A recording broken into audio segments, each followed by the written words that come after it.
Hello bachcho, let's see the question. Here the question says four choices have been provided. Select the correct alternative.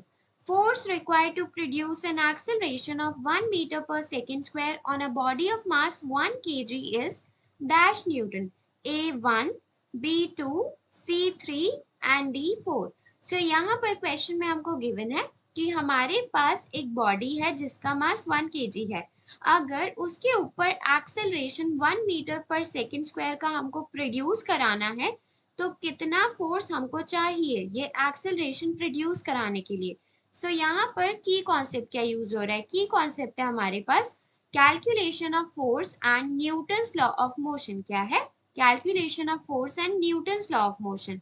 सो यहाँ पर हमको पता है according to Newton second law of motion F net is equals to mass into acceleration. So, according to Newton's second law of motion, F net, that is net external force, is equals to mass into acceleration.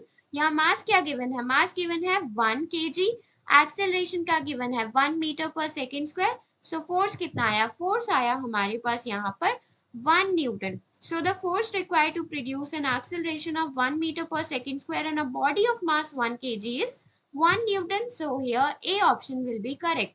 Hope you understood it well. Best of luck and thank you.